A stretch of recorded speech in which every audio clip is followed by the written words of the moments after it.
What's up, guys? Happy Friday. It hasn't been pleasant here on the sports front. I'll get to the Orioles in a second, but yeah, tournament did not go great. Still processing the only thing I got right was somehow that the Eagles won the Super Bowl. I look back at the past few months, and the thing that I was the most right about was the thing I was the most wrong about before the football season. So as soon as the Colts lost to the Giants after I got married, I feel like just whatever I'm thinking here is just going the wrong way. I feel terrible about it. It's been ridiculous, but the end of that Florida Houston game was just like the perfect ending to my miserable tournament. Is where I'm like, of course Houston's dominating this game. It's going exactly the way I thought it was going to go, and then boom, they're done. They're running out of energy. Florida's going to catch them, and then boom, dramatic ending. I'm on the wrong side of it. I'm somehow on the wrong side of a dramatic ending with Duke where I should be thrilled. Instead, both times I take Duke, they don't cover, which is just great. And yeah, it's just been really, really bad. I don't know how else to describe it, being honest. The things I've gotten right seem very few and far in between over the past couple of months. And the tournament really just kicked my ass. It was not fun at all.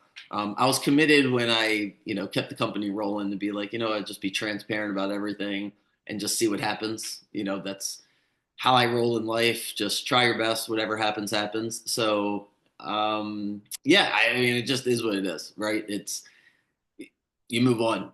Money's money. You're not happy about it when you lose, but this is why I've always preached. I've stopped preaching at this point, but when you lose, it's a really good reminder of why you bet what you can afford to lose. Because if you don't, life is, you can't be around sports betting at all. It's the worst addiction out of all the addictions because it's going to make you lose everything. And then it's going to put you into other problems that you might not have already had, right? So you have to have it under control.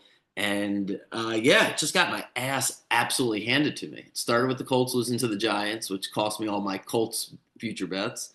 And then, like I said, I got the Eagles right against the Chiefs, but it was like bittersweet because I was betting against the Eagles all season long. So, um, yep. What else do I want to ramble about here? I don't know if I got this wrong, but it is kind of funny. I've turned into a Lakers fan. I was watching the game the other night with Luca and LeBron, and I was like, you know what? I don't like these are my two least favorite players a year ago.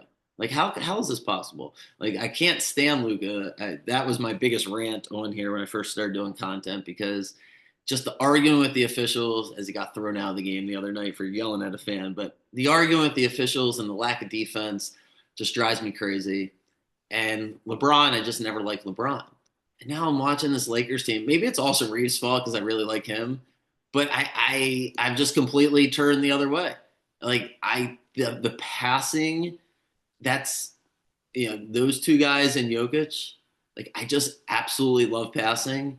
All the coaching I'm around, I'm just begging for guys to pass and move off the ball because it's just not the nature of high level basketball anymore. It's all these high pick and rolls and getting these switches. And I'm not saying Luka and LeBron don't do it, but the passing and what LeBron was doing in the second half of that game the other night, because I really wanted to watch Luka go back to Dallas and just we're never going to see anything like this. This is the most ridiculous like setting of a basketball game I've ever seen. Never seen the home crowd turn on their own team for one player like that, like literally rooting for the Lakers. It felt like it was just unbelievable. If you watched it, it was just ridiculous. So you're watching the drama of all that.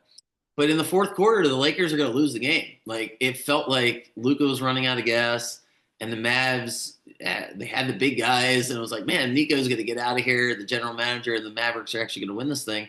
And then LeBron is just dominating the fourth quarter in ways on defense and getting to the line or getting to the lane and just dominating the fourth quarter.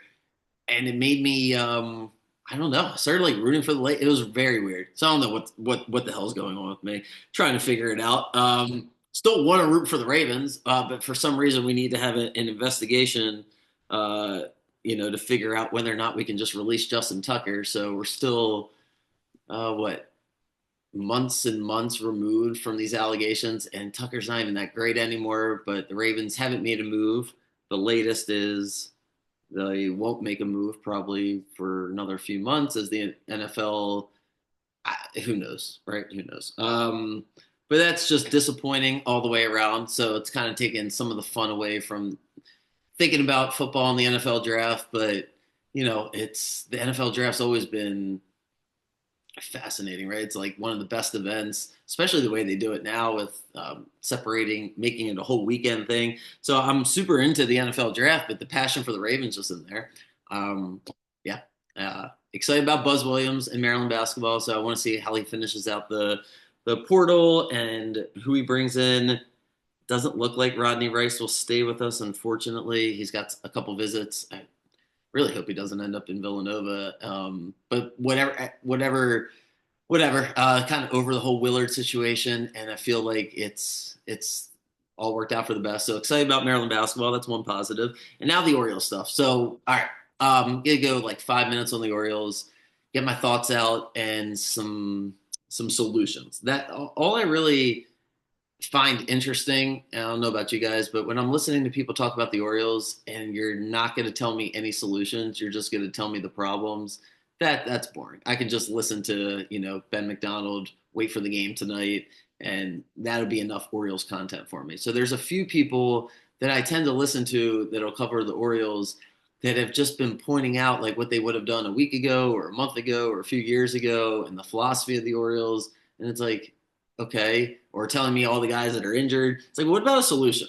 And I haven't heard anybody say this. And maybe it's if you're, I guess I'm in a somewhat unique position because I don't have a relationship with any of these people, so I don't have to worry about that. And I think when you do have relationships with players and managers and front office people, it's very taboo to talk about money in general, right? Like just talking about money is it's not my place, especially if we have a relationship.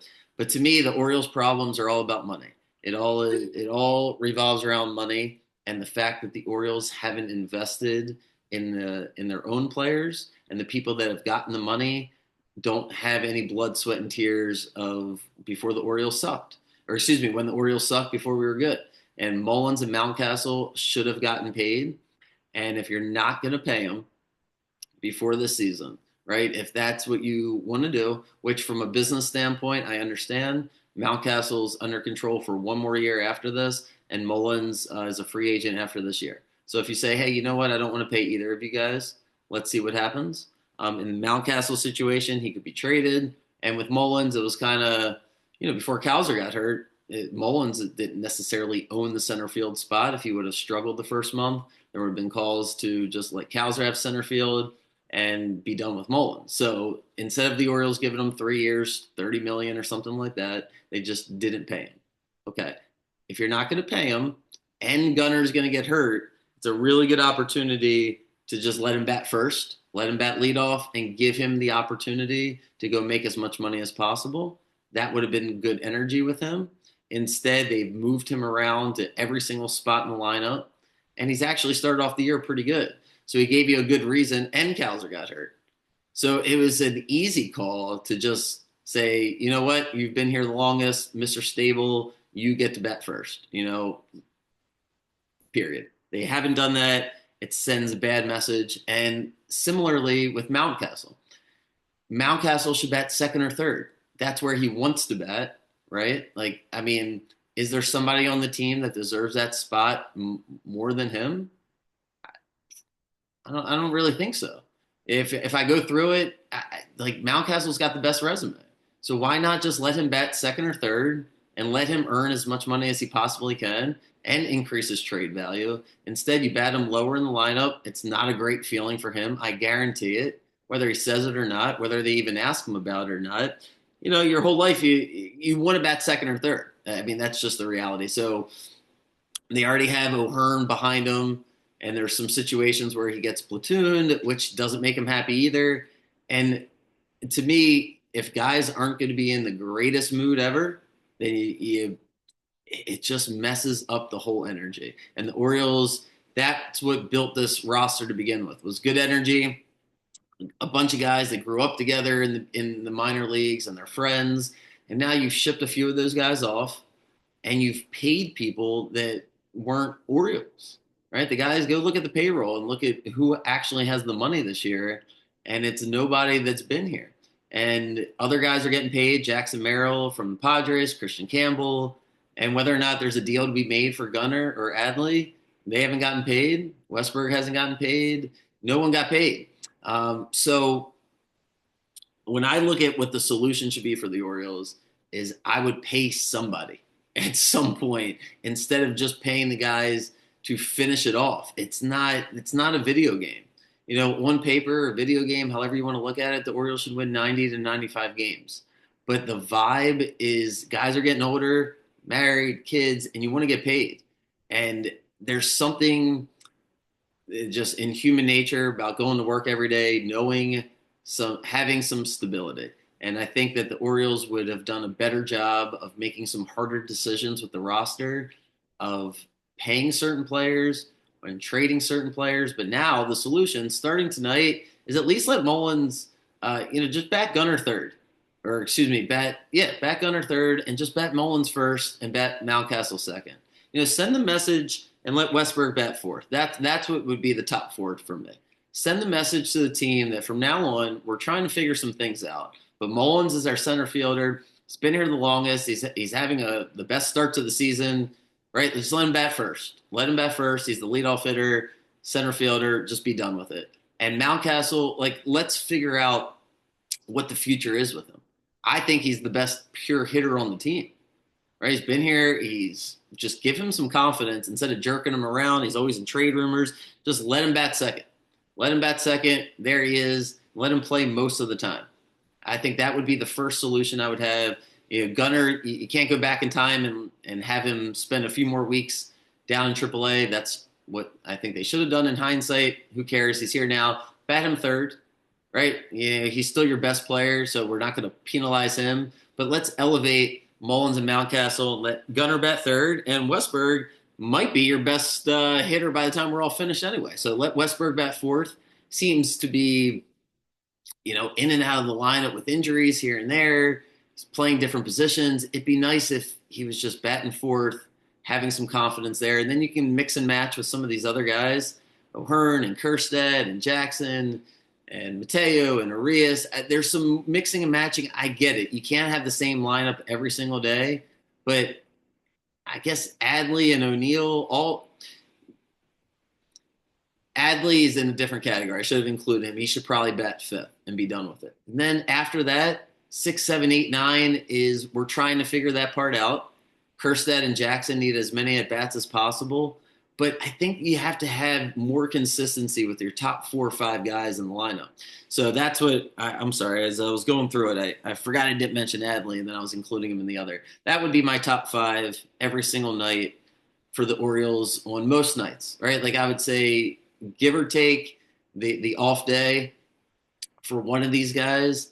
But until Cowser comes back, you don't have to make too many tough decisions. Let Mullins bat first, Mountcastle bat second, Gunner bat third, Westberg fourth, Adley fifth, and then the O'Neill or Hearn, Kjerstad, Holiday situation will kind of filter itself out. Mateo and Arias get some at bats, and then when Cowser comes back, let's see where we're at.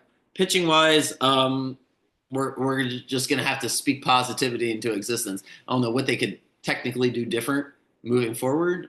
Things they could have done in the past, fine. I'm not really interested in them getting good publicity, though, about the Corbin Burns situation.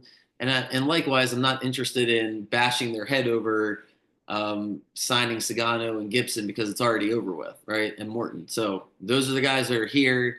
Let's just get to the All-Star break and see where the pitching's at. There's no point to really analyze it. Just on a game-to-game basis, you just got to get through it. The one thing they can change, and then I'll be done with it, is having some consistency in the lineup. So that's the change I would make. Is I would empower Mullins and Mountcastle to the top of the lineup, and yeah, I think I would do Gunner third, Westberg fourth, and Adley fifth.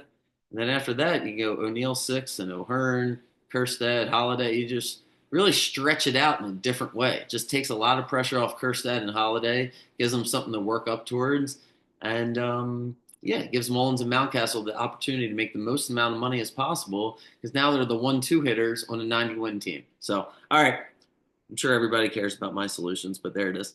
Sports betting. As soon as I got baseball games that I like, I will put them out. I don't want to force them out, and I do want to stick to the plus 150. I'll probably give myself a little more grace, and as I've been looking at the odds, there's not a ton of plus 150. So if I like something at plus 140, I'm betting very minimal money. So I'm going to give myself a little bit more of an opportunity in case I like some things in the plus 140 range, and I'll be putting that out there. A lot of NBA stuff will come to you guys starting next week. So appreciate it. Have a good weekend. If you need anything, as always, just reach out and yeah, see how those do this weekend. All right, see you guys.